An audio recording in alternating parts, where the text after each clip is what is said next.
Olá, tudo bem? Meu nome é Roberta Mara e estamos aqui hoje para falar um pouquinho sobre patologias gestacionais. Nós gravamos uma aula anterior a esta, se vocês quiserem acompanhar, também está postada neste mesmo canal. Agora nós estamos aqui para falar um pouquinho mais a respeito, dessas doenças que aparecem, que surgem nas gestantes. A diabetes gestacional, que hoje em dia tem se tornado um pouco mais frequente, ela é uma condição caracterizada pela hiperglicemia, que é o aumento dos níveis da glicose no sangue, que é reconhecida pela primeira vez durante a gravidez. Então, a mulher não tinha o diabetes antes de engravidar e após a gestação, os níveis dela de açúcar foram elevados e ela adquiriu isso, Então, ele ocorre apenas durante a gestação. As condições ocorrem em aproximadamente 4% de todas as gestantes, E normalmente diabetes gestacional se cura logo após o parto. Mas se a mulher teve diabetes gestacional, ela está em risco para diabetes número 2, Diabetes do tipo 2. Dessa forma, é muito importante manter os cuidados e acompanhamento médico mesmo após o parto, tá? É de extrema necessidade, porque ela já tem a propensão, a adquirir o diabetes. Não se sabe, as causas ao certo, então não se sabe o porquê o diabetes gestacional se desenvolve. Sabe-se apenas que o diabetes normal acontece quando o pâncreas não é capaz de produzir o hormônio da insulina, em quantidades suficientes para suprir as necessidades do organismo. Ou porque este hormônio não é capaz de agir de maneira adequada, quando a pessoa tem a resistência à insulina. O corpo digere o alimento para produzir açúcares, a glicose, que entra na corrente sanguínea. A insulina promove a redução da glicemia ao permitir que o açúcar que está presente no sangue possa penetrar dentro das células para ser utilizado como fonte de energia. Portanto, se houver a falta desse hormônio, ou mesmo se ele não agir corretamente, haverá um aumento da glicose no sangue e, consequentemente, o diabetes, Durante a gestação, a placenta que liga o bebê para o seu suprimento de sangue produz altos níveis de vários hormônios. Então, quase todos eles prejudicam a ação da insulina nas células, aumentando o nível de açúcar no sangue, Dessa forma, uma elevação modesta de açúcar, no sangue após as refeições é normal durante a gravidez. Conforme o bebê vai crescendo, a placenta produz mais e mais hormônios que atuam no bloqueio da insulina. No diabetes gestacional, os hormônios placentários provocam um aumento do açúcar no sangue em um nível que pode afetar o crescimento e o bem-estar do bebê. O diabetes gestacional geralmente se desenvolve durante a segunda metade da gestação. Geralmente, não é especificamente, ok? Existem alguns fatores de risco, que acometem essa gestante. Então, idade superior a 25 anos, histórico familiar de diabetes, diabetes gestacional anterior, já teve uma gestação prévia e foi acometida pelo diabetes gestacional, bebês de gestações anteriores que nasceram com mais de 4 quilos, Normalmente, a gestante que possui o diabetes gestacional, se não cuidar direitinho, não fizer os tratamentos, o bebê nasce com gigantismo, Um bebê grande, com uma pesagem um pouco mais exacerbada. Então, por isso a importância de bebês com gestação anteriores que nasceram com mais de 4 quilos já é também um fator de risco. Tolerância à glicose diminuída ou glicose de jejum alterada, Nesse caso, os níveis de açúcar no sangue são altos, mas não o suficiente para ser diabetes. Aumento do líquido amniótico, que é uma condição chamada de polidrâmia, o excesso de peso antes da gravidez, Então, por isso que se indica que a gestante antes, né, a mulher, no caso, que tem interesse em engravidar, que ela faça antes dieta, se ela tiver com o peso um pouco alterado, né? Ganho excessivo de peso na gravidez também, né? Então é necessário que se mantenha controle e, de preferência, uma alimentação saudável durante a gestação. E também raças negras, hispânicas, indígenas ou asiáticas. Os sintomas, né? O diabetes gestacional raramente causa sintomas. Dessa forma, é preciso fazer exames periódicos durante toda a gravidez, né? Principalmente dentre a 24ª e a 28ª semana. É importante fazer esses exames uma vez que o açúcar elevado no sangue pode causar problemas para a gestante e também para o bebê. Então, quando existe alguns sintomas, eles são aumento da sede, aumento, né, da micção, que é a eliminação de urina, e o aumento da fome e também visão turva. Para se fazer o diagnóstico, né, o diabetes gestacional é geralmente diagnosticado entre a 24ª e a 28ª semana de gestação, quando a resistência à insulina geralmente começa, né? Se a gestante já teve diabetes gestacional antes ou tem alto risco para desenvolver o problema, pode fazer os exames antes da 13ª semana de gravidez. Alguns testes podem ser feitos para diagnosticar o diabetes gestacional, né? Tais como a glicemia de jejum e a curva glicêmica também. Normalmente são exames que os obstetras pedem de rotina mesmo na gestação. Exames de monitoramento do açúcar constantes, né? No caso entra como tratamento, deve ser monitorado constantemente após o diagnóstico, né? É necessário que se faça uma dieta saudável, né? Até frutas e legumes, nesse caso também, devem ser consumidos em uma quantidade adequada. Exercícios físicos também são de extrema importância, né, para ajudar na diminuição dessa quantidade de açúcar no sangue.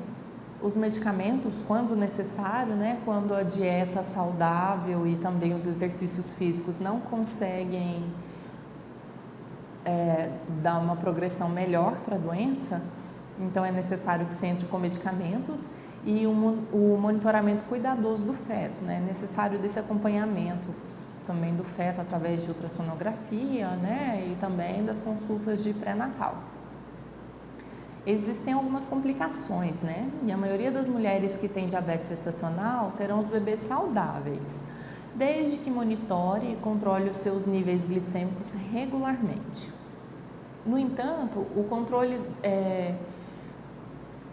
monitore e controle os seus níveis glicêmicos regularmente. No entanto, o diabetes gestacional que não é cuidadosamente gerido pode levar a níveis de açúcar no sangue não controlados, né, e causar problemas para gestantes e também para o bebê, incluindo um aumento de probabilidade de precisar um parto cesáreo, né, uma intervenção cirúrgica.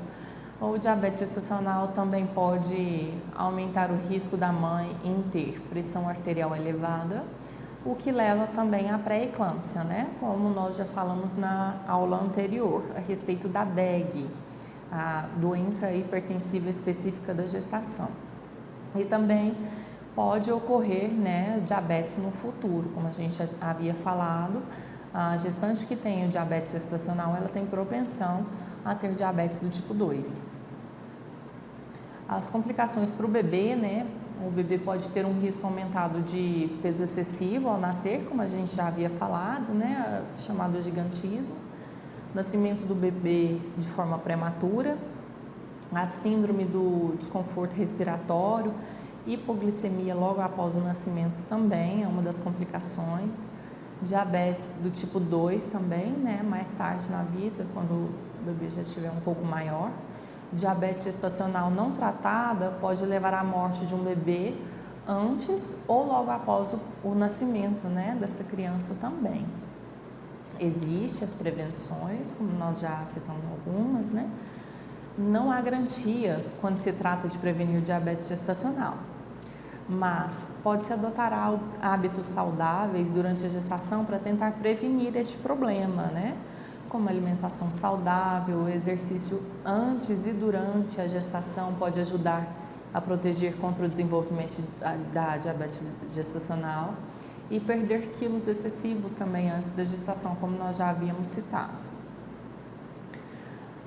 Um pouco agora a respeito da ITU, né, conhecidas infecções do trato urinário.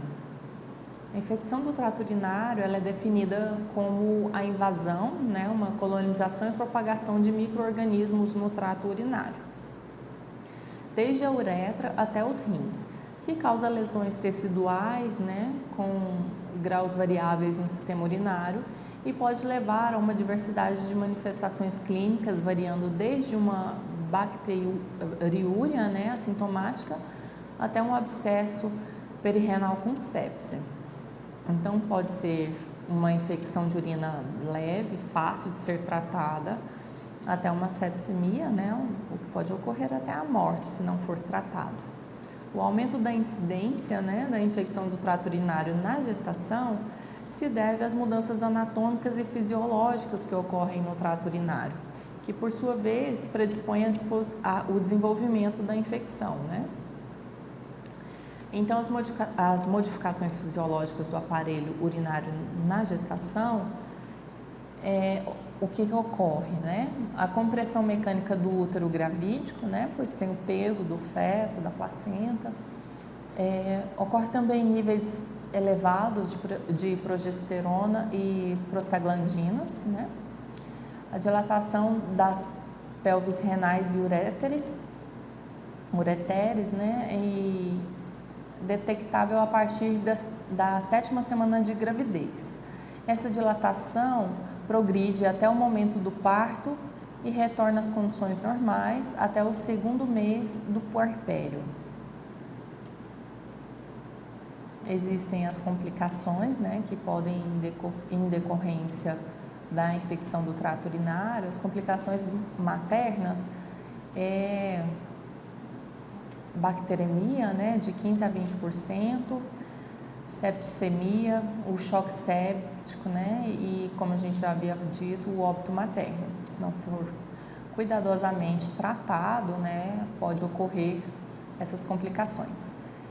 E já as complicações perinatais, né, pode ocorrer a prematuridade, crescimento intrauterino restritivo, né, e consequentemente o RN nasce com baixo peso, pode ocorrer ruptura prematura das membranas, infecção fetal intrauterina, né, sepse neonatal e também pode ocorrer o óbito fetal, né, em decorrência da sepsemia neonatal. Os fatores de risco, né, que podem influenciar são infecções genitais, nefro e urolitíase, malformação do trato urinário, diabetes, hipertensão arterial, anemias, né, multiparidades também, várias gestações, hábitos comportamentais inadequados como higienes, né, ritmo miccional, alimentação inadequada e outros fatores também. E essas pacientes devem ser monitoradas com maior cuidado para infecção urinária, né? Sempre que for identificado todos esses fatores, deve-se ter um acompanhamento um pouco mais específico, né? Para que se evite a infecção urinária nessa gestante. As prevenções, né, são ingerir bastante líquido durante o dia, evitar reter a urina, né? Urinar sempre que tiver vontade. Urinar também após a relação sexual ajuda a evitar colonização. Limpe-se bem de forma correta, né, cada vez que urinar. Então, no caso, é muito interessante de se lembrar que quando for urinar após, né, a limpeza deve ser feita no sentido vagina-ânus e nunca ânus-vagina, né, para evitar que se haja uma contaminação dos uréteres, né, dos ureteres. Evitar também o uso constante de roupas íntimas de tecido sintético, né? Dar preferência para as roupas de algodão, porque auxiliam na ventilação, né, da genitália e, consequentemente, do trato urinário. Usar roupas mais leves para evitar transpiração excessiva na região genital e principalmente na hora de dormir. Se possível também, quem conseguir, né, é interessante que se durma sem a peça íntima, né, para que tenha uma melhor ventilação. Falaremos também agora um pouquinho sobre a placenta prévia, né? A placenta prévia, ali como nós podemos verificar um pouquinho na figura, é quando a placenta, em vez dela se fixar normalmente na parte superior do útero, ela se fixa na parte inferior, né? A placenta prévia, também conhecida como placenta de inserção baixa, é uma complicação da gravidez causada pelo posicionamento da placenta, né? Que se implanta na parte inferior do útero, cobrindo parcialmente ou também pode ser totalmente o colo do útero. Se a placenta prévia ocorre no começo da gestação, normalmente não é considerada um problema. Mas se a placenta estiver perto do colo do útero na gestação avançada, pode provocar sangramento, né? O que por sua vez pode levar a outras complicações, incluindo o parto prematuro. As grávidas com placenta prévia no momento de dar à luz acabam tendo que ser submetidas a uma cesárea, né? Se torna uma gravidez de risco. Sinais e sintomas, então, da placenta prévia são sangramento vaginal sem dor no último trimestre da gravidez, costuma ser um sinal de alerta. E é preciso procurar ajuda médica imediatamente, né, se isso acontecer. Pode ser, no entanto, que não haja nenhum sintoma e a condição só seja descoberta durante os ultrassons de rotina. O diagnóstico ele é feito pela anamnese, né, e também exame obstétrico e pelas ultrassonografias. Os tipos, né, nós temos 4 tipos de placentas prévias. Então, placenta prévia parcial, né? A placenta cobre parcialmente a abertura do colo do útero, neste caso o parto vaginal ainda é possível, mas depende do quanto a placenta está cobrindo a abertura uterina e, se necessário, existe a necessidade de fazer uma cesárea, né? Um parto cesáreo. A placenta baixa, né, que neste tipo, começa no início da gravidez, com a placenta já localizada mais abaixo do que o normal. Entretanto, o canal não fica obstruído, havendo a possibilidade também de se realizar o parto vaginal. Placenta prévia marginal. A placenta prévia marginal acontece quando a parte inferior da placenta encosta nas margens do orifício interno, né, do colo do útero, e qualquer sobreposição durante o parto pode causar pequenos sangramentos. No entanto, os partos vaginais são normalmente seguros. E placenta prévia completa. Esse é o tipo mais grave, né? Com a placenta cobrindo a totalidade do orifício interno do colo do útero. A cesárea é recomendada, né? E em casos graves, o bebê pode precisar nascer até prematuramente. Os fatores de risco, né, para placenta prévia, a maioria das mulheres que apresentam placenta prévia não tem nenhum fator de risco específico, né? Porém, se algum dos itens abaixo existir, há uma possibilidade maior de apresentar a complicação. Os exemplos são ter tido placenta prévia em outra gestação, né? Ter tido uma ou mais cesarianas, ter sido submetida a alguma cirurgia uterina, como a retirada de miomas, ter gravidez de gêmeos ou mais bebês, ser fumante ou usuária de cocaína também é um fator de risco. Além disso, quanto mais gestações a mulher tiver tido e quanto mais velha for, maior o risco. O tratamento, né? O tratamento ele depende de muitas coisas, depende da quantidade de sangramento, quando o problema, né, já está afastando a sua saúde, já está afetando a saúde da gestante e a saúde do bebê. Depende do quanto está próximo do parto ou não. E se a placenta prévia é descoberta no início da gestação, as chances de melhorar por conta própria são altas. A posição da placenta pode mudar à medida que o útero cresce e assim até o final da gravidez a placenta pode estar no lugar correto, né? Caso o diagnóstico aconteça após a 20ª semana de gestação e não há sangramento, serão necessários, né, alguns cuidados para evitar uma visita de emergência ao hospital, né?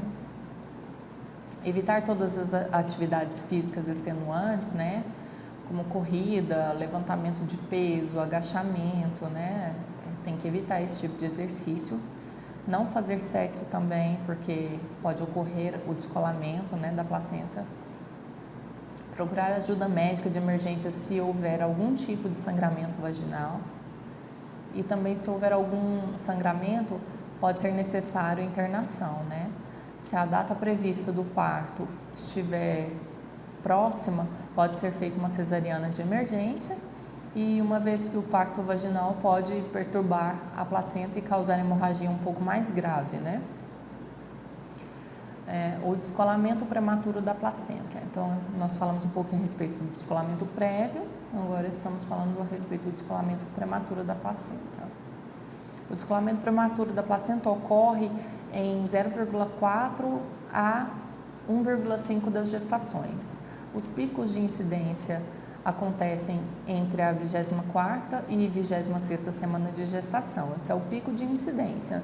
Não significa que não pode ser diagnosticado antes disso, tá? O descolamento prematuro da placenta pode envolver qualquer grau de separação placentária, né? Desde poucos milímetros até o completo rompimento. A separação pode ser aguda ou crônica, né? Resulta em sangramento paradecido a basal atrás da placenta. Na maioria das vezes, a etiologia é desconhecida. As causas, né? A causa específica do descolamento prematuro da placenta é geralmente desconhecida e possivelmente causas incluem trauma ou lesão do abdômen a partir de algum acidente de carro ou queda, por exemplo, né? Ou perda rápida de líquido amniótico. Alguns fatores de risco, né, comuns para o descolamento prematuro da placenta inclui pressão arterial elevada, né, acima de 14/9, 140/90, episódios anteriores de descolamento da placenta, fumar durante a gravidez, idade materna sendo mais comum depois dos 40, né? A idade um pouco mais avançada também é um fator de risco. Sinais e sintomas de descolamento prematuro da placenta clássicos incluem sangramento vaginal, dor abdominal, dor nas costas, amadurecimento uterino precoce, né? A distócia funcional no caso, e contrações uterinas rápidas. O diagnóstico ele é feito através de combinações de exames clínicos, né, laboratoriais e também a respeito da ultrassonografia. É um tipo de diagnóstico também, um dos mais utilizados. O tratamento, se o descolamento for leve, né, o ritmo cardíaco do bebê é normal e é muito cedo para nascer, a gestante pode ser internada para acompanhamento. E se o sangramento para e a condição do bebê é estável, a gestante pode ser capaz de descansar em casa mesmo. Em alguns casos, pode ser dada medicações, né, para ajudar a amadurecer os pulmões do bebê, caso o parto prematuro se torne necessário, né? Se o bebê é quase a termo, em geral após a 34ª semana de gestação, e o descolamento prematuro da placenta parece mínimo, acompanhar de perto o parto vaginal pode ser possível. Se o descolamento progride ou compromete a saúde da gestante ou a saúde do bebê, normalmente é realizada a cesárea, né? Para que se faça essa intervenção um pouco mais rápido. E se surgir uma hemorragia grave, a gestante pode precisar de uma transfusão de sangue. Então, por hoje é isso que eu gostaria de trazer aqui para vocês.